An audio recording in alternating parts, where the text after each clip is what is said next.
Now, what is Wireshark? Now, Wireshark is the world's foremost and widely used network protocol analyzer.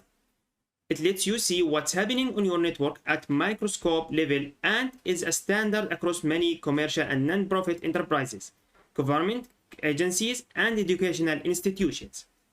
Wireshark development thrives thanks to the volunteer contributions of networking experts around the globe and is the continuation of project started by Gerald Combe in 1998. Now the question is, why to use Wireshark? Now Wireshark provides many features and very important features like deep inception of hundreds of protocols with more being added all the time, live capture and offline analysis, standard 3-pane packet browser, multi-platforms, so it runs on Windows, Linux, Mac OS, Solaris, FreeBSD, NetBSD, and many others. Captured network data can be browsed via GUI, graphical user interface, or via the TTY, teletyper mode, which is the CLI, the T-Shark utility. Also, it is the most powerful display filters in the industry.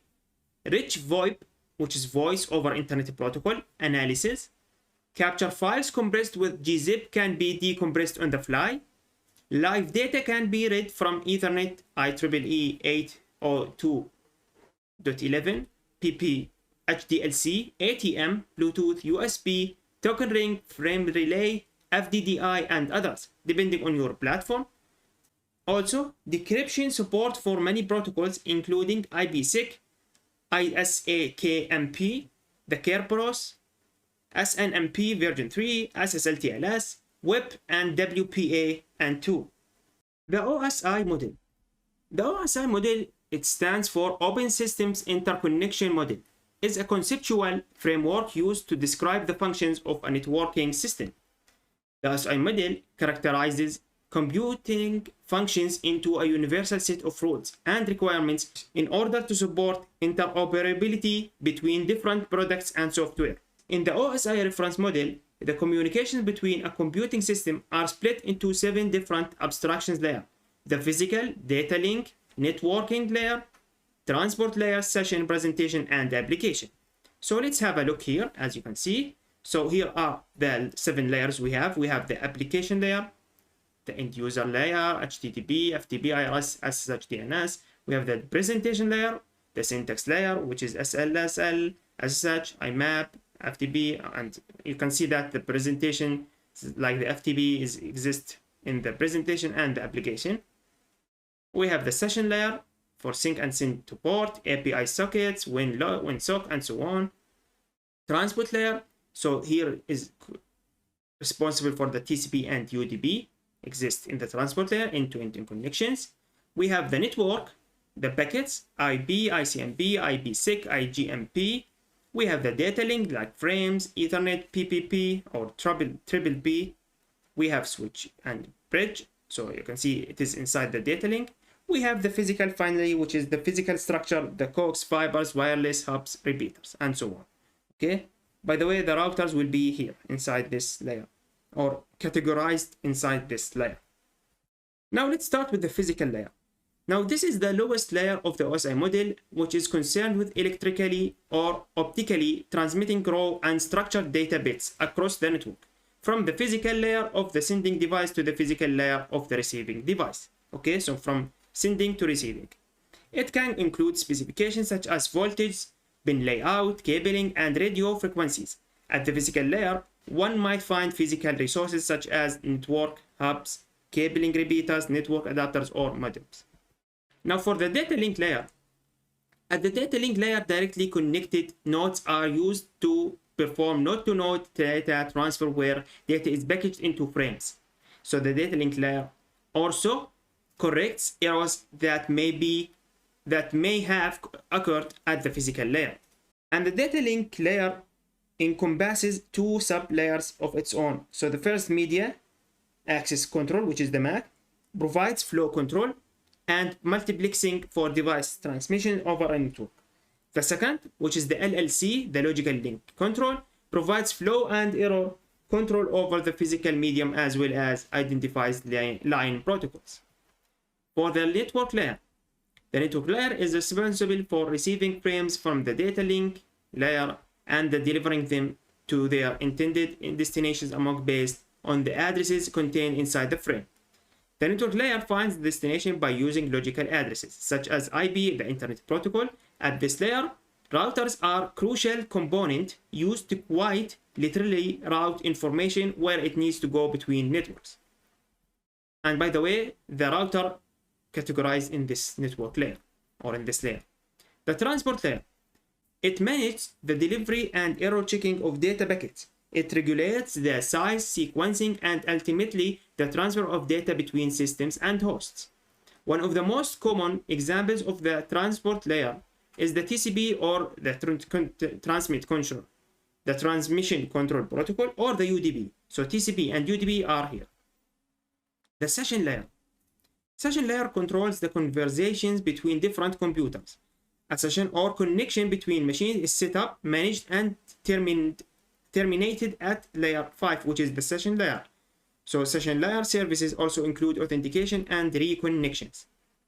For the presentation layer, the presentation layer formats or translate data for application layer based on the syntax or semantics that the application accepts. So because of this, at times also called the syntax layer, this layer can also handle the encryption and decryption required by the application.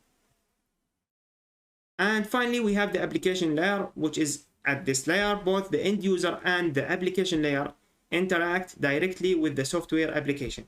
This layer sees network services provided to end user applications such as web browser or Office 365.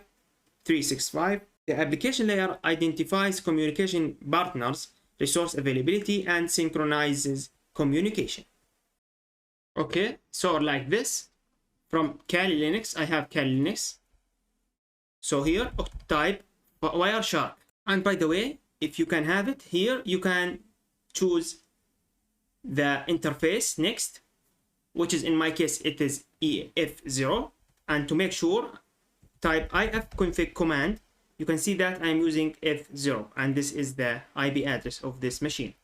Okay, so I will choose F0. And here you can see it will start capturing the packets. So for example, if I go here, if I open the browser, I just want to show you something. Or before that, let's open the terminal actually, it's better. And you can actually I opened the browser, but you can see that there are packets being captured, like the TCP packets and whatever. Okay, now again, let's open the machine here. So if I type restart this time, okay, so I want to quit from the browser. Let's restart the capturing. So you can see there are nothing here. So if I type Bing google.com, you can see that we have a lot of traffic going on. Okay, so Control C, Control D to quit from this. And don't worry, in the next lectures, we will start handling how to capture specific traffic. Depends on the IP, protocol, the request, specific data inside this request, and a lot of filters, powerful filters actually, and straight to the point, no fillers at all. I will see you there. Okay, now it's time to start using and looking for a specific IP address. Now, if I open my terminal, if I type ifconfig, you can notice that this is my IP address. So actually, let's increase the font size like this. Yeah, I think this is better. And you can see that this is my IP address. So I want to filter the packets that being recorded here or being captured here. I want to filter them to only show that these packets have this IP address. Okay, so I want it from here, apply the display filter ib.adder, and by the way, you can see that it is very elegant. You can see that it will start showing you some suggestions and whatever. So if I click in it, so ib.adder, which is address, equal this IP address, okay, which is this one, my IP address. So if I type enter, okay, And here I want to ping google.com, for example. So if I type ping google.com, you can see that it will start showing all the packets that has this IP address. So here the source is like this, the destination is like this. Here the source is like this, the destination is like this. So you can see every packet, even this one, as you can see this one, you can see that it has the IP address that we put it here. Okay. Now what if I want to put it depends on the source or destination? How to do that? Now we will talk about this in the next lecture.